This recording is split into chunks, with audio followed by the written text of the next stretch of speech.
Hi, everybody. Welcome to another week here on The Den. My name is Derek, and this is Monday. How's everybody doing? So, it is just me today, and here in the den, in the streaming lab, aka the spare bedroom, it's me. So we decided I was going to do a review of Coachella so far. So this is one of my favorite times of the year because, well, as you all know, if you've been watching us for these many years, you know that I am the music nerd. I am I am actually by degree a music historian and pop culture nut of the den. So hi, it's me talking about a music episode. So this is exciting because Coachella usually is the kickoff of festival season. And post-pandemic is just so happy to see live music back again. Hold on, and I'm just double checking to make sure that my microphone is to the right microphone. We're good. Perfect. All right, so didn't mean to go along with the beat there, but yeah. So every year, me and my best friend Jeremy, who you've met in other Den videos, basically have a chat going back and forth, watching the live feeds, taking notes, things that we're excited for, things we should check out, and then after each day is done, we go back the next day and we try to catch up as much as we can. Lives were busy this weekend. I mean, we just had an unseasonably warm week here in Toronto, where we were hitting 30 degrees Celsius temperatures. So I've been out enjoying the sun.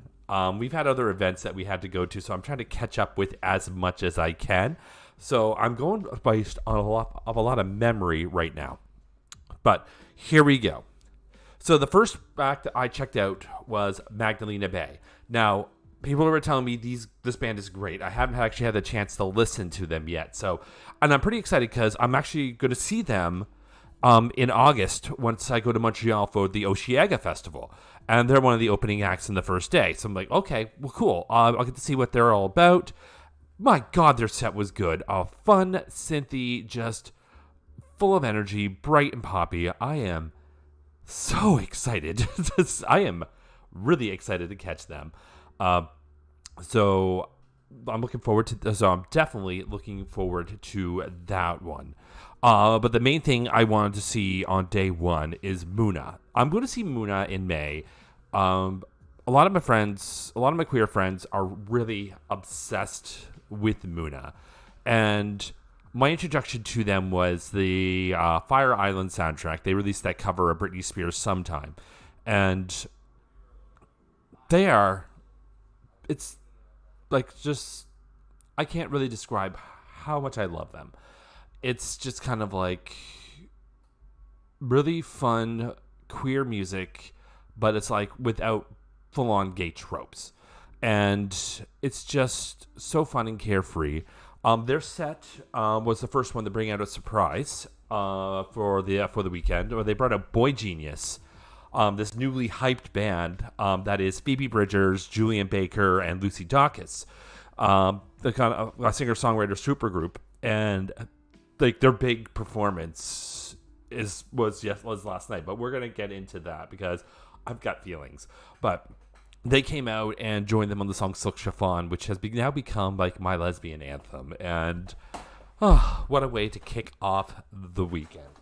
So yeah, from there, went in and I checked out the set for Wet Leg. I found the sound was off a bit for them at first, and sometimes I didn't really understand what was happening on stage, but it was sort of like this whole physical comedy thing that they're doing where they're completely deadpan while they're performing, but at the same time, there's like physical jokes that they're doing with each other related to the songs. And so they're playing off of each other while trying to play in like this uninterested live band, and it's really, really fun. Who else did I check out on day one that I was like pretty much like kept watching it over and over again? Blondie. Before I get into Blondie though, what's my age again? What's your age again? Blink-182. You're in your 50s. What the fucking hell? This is the band I was like, that's my high school years. That's my early university years, and it's just like, you're over 50.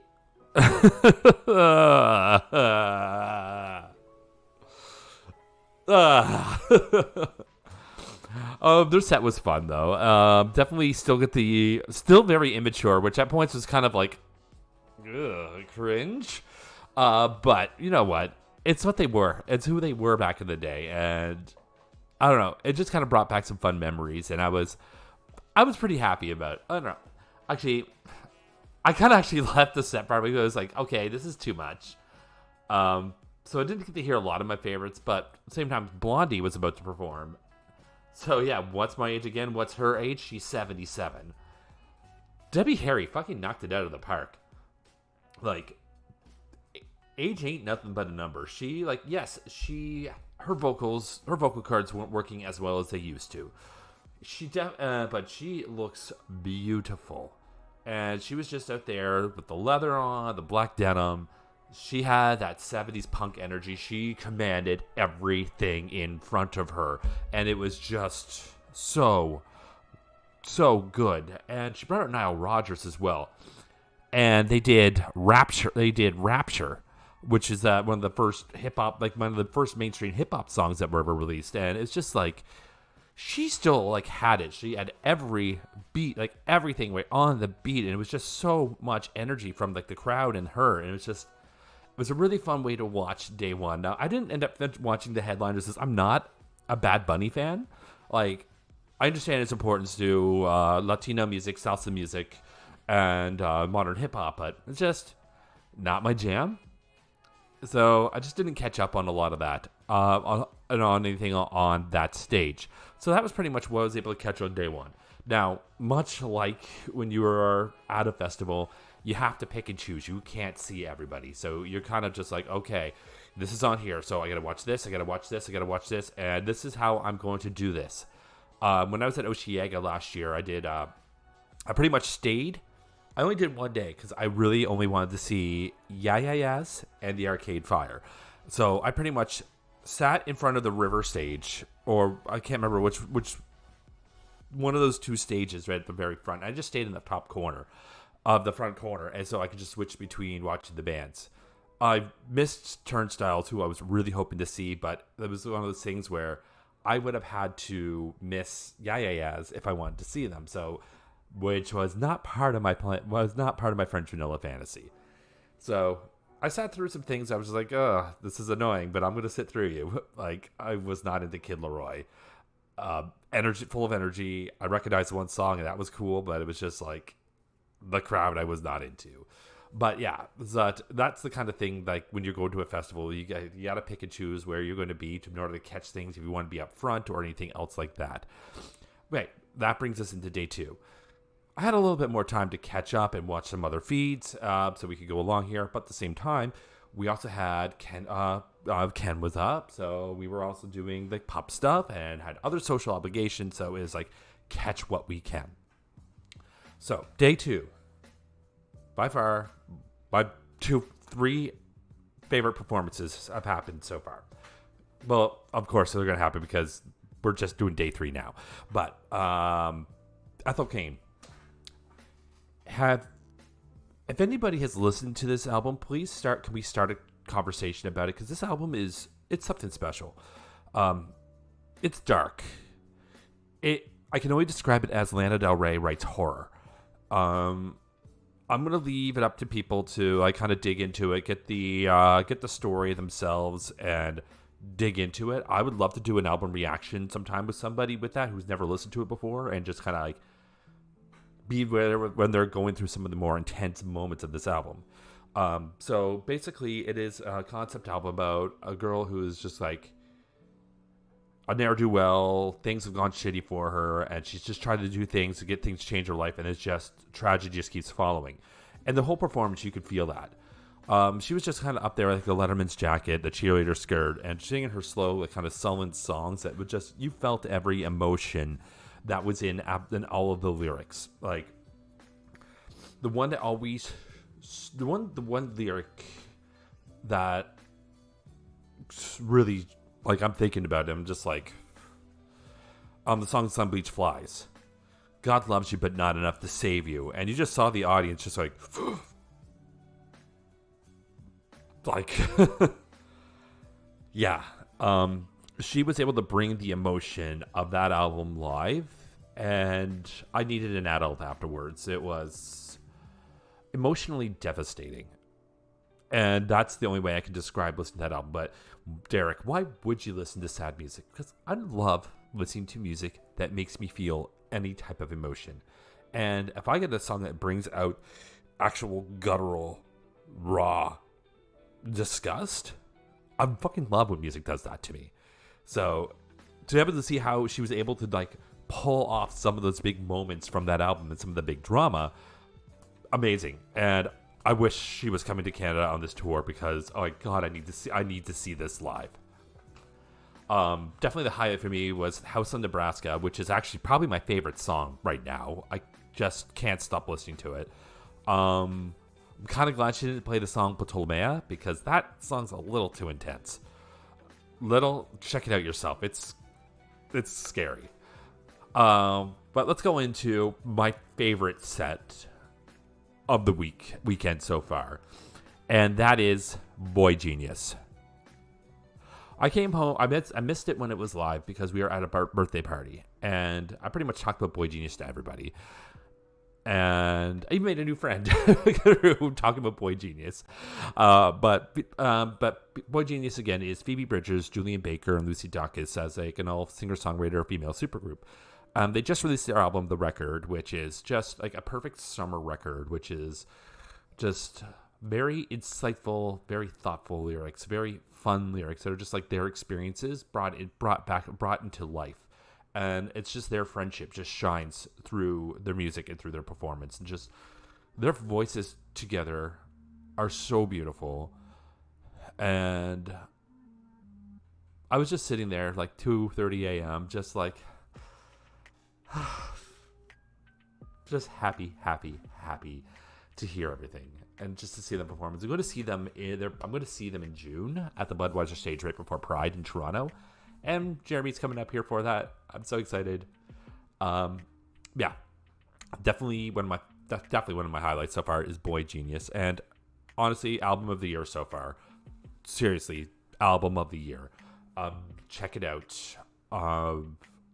I might just do a review on it because I just want to talk about it.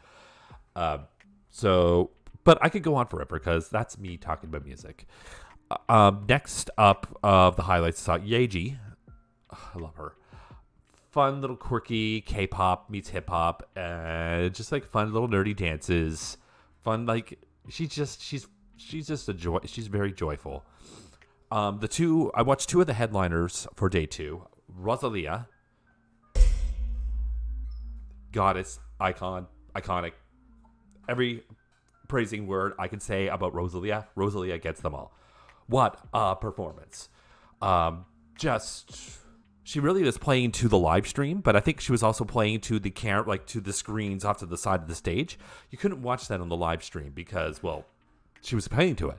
So the whole thing felt like she was playing the whole even the dancers playing to the camera the whole time. So I feel like if you're in the audience trying to watch it, it may have been lost a little.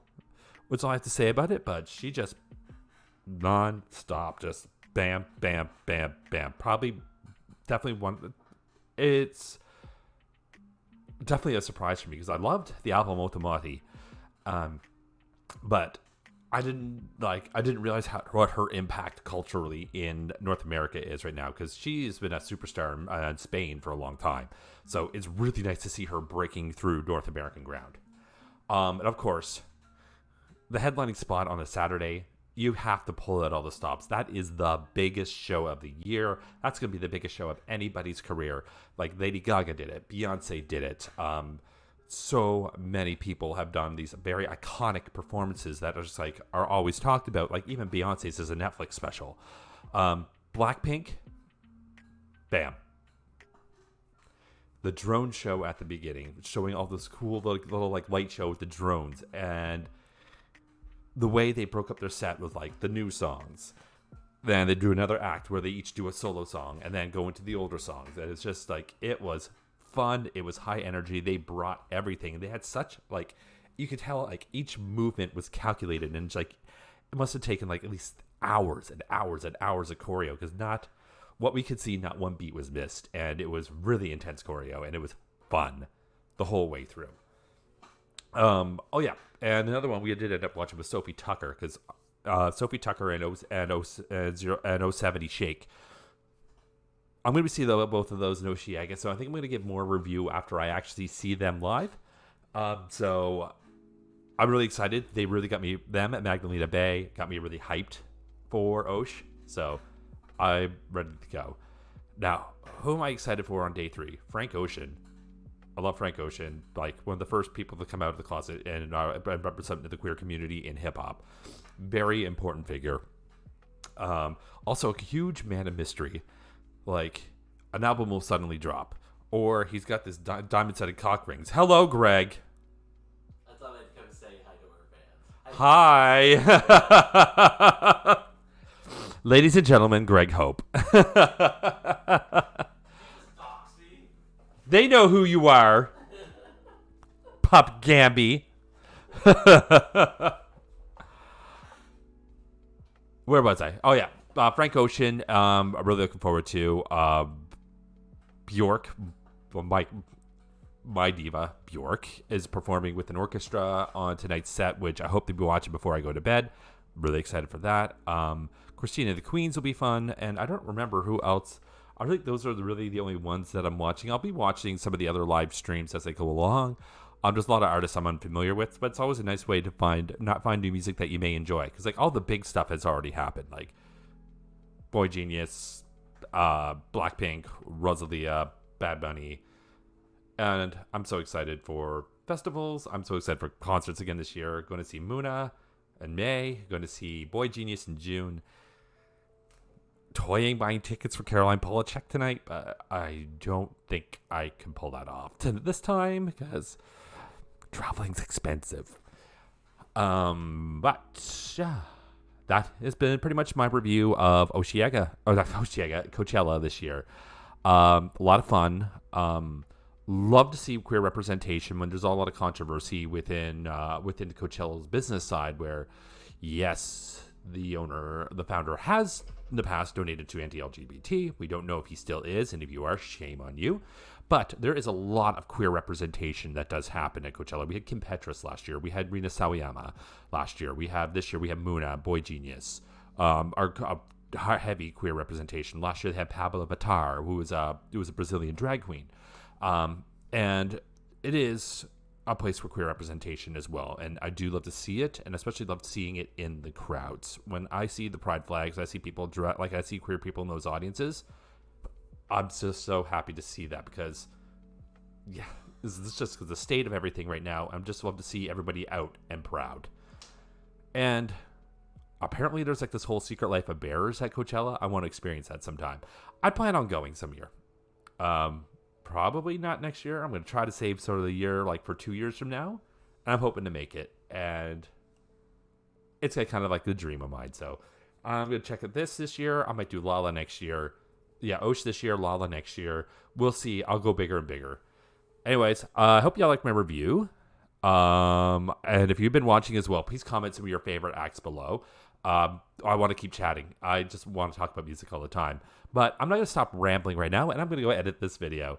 Anyways, already, like, share, subscribe. Tune into the rest of the guys' videos this week. And don't forget to catch me on Twitch, twitch.tv/Men of the Den. We'll be doing Breath of the Wild here soon, and in hype for getting ready for Tears of the Kingdom coming out in mid-May. All right, everybody, it's been nice. Have a rest of your happy Coachella weekend, and we'll be seeing you shortly. Bye.